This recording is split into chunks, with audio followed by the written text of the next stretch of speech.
Dear Nigerian youth, Mr. President is someone I so much trust.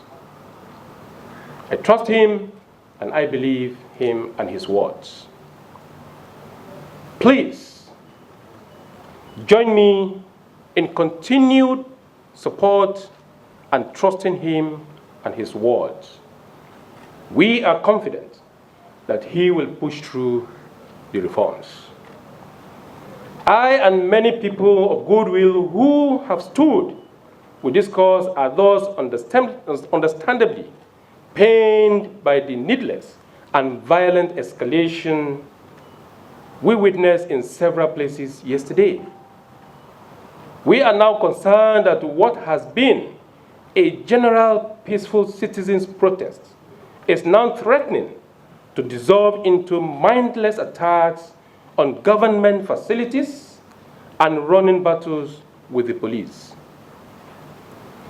Greatest and ever gallant Nigerian youths, from what we have saw yesterday, the ranks of genuine protesters have been infiltrated by criminal elements armed with dangerous weapons. Not only that, but they are acting in pursuit of nefarious intents, which has no nexus with the noble objectives. I hold the opinion that you have won the battle, and I must now urge you not to lose the war. Protesters have a tangible and moral victory in the bag, and it is wisdom to safeguard it. It is now time to step back and explore other forms of dissent which will not provide crowd cover for persons and agenda which you obviously do not endorse. The nation's leadership must also be accorded sometimes and breathing space to push through the promises of change.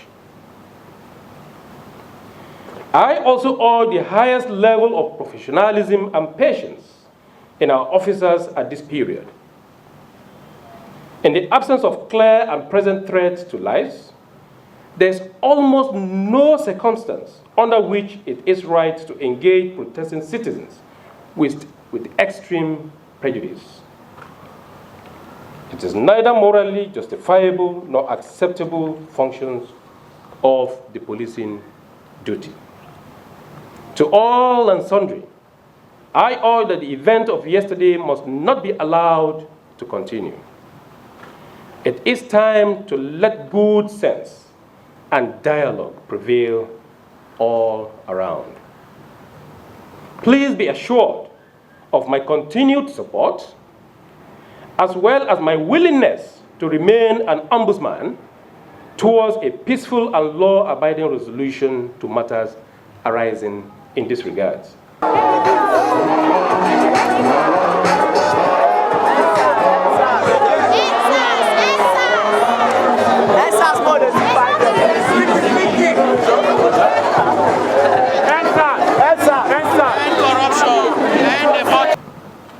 The Nigerian youths, I was very proud to speak up last week in support of a protest to end police brutality in our country. No doubt the defunct Special Anti-Robbery Squad, otherwise known as SARS, had caused so many pains to so many Nigerians. It had allowed its image to become so battered by the crudeness of a percentage few in its rank that urgent and total overhaul was needed.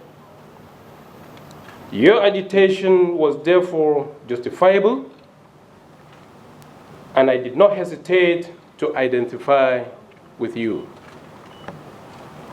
His Excellency President Muhammadu Buhari also acceded to a request, and through the Inspector General of Police, totally disbanded the units on Sunday, 11th October 2020. Amongst other undertakings, Mr. President promised to set up a forum for regular interface between the public and police. In addition, he agreed to an inquiry into abuses against citizens by the defunct and disbanded unit with a view to ensuring redress.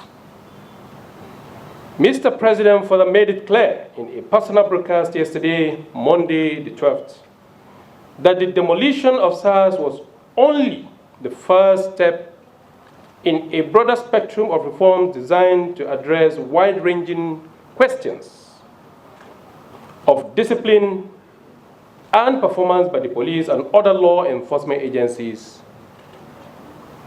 In Mr. President's words, and I quote, "The disbanding of SARS is only the first step in our commitment to extensive police reforms in order to ensure that the primary duty of the police and other law enforcement agencies must remain the protection of lives and livelihood of our people."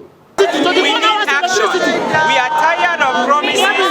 We need action. And police brutality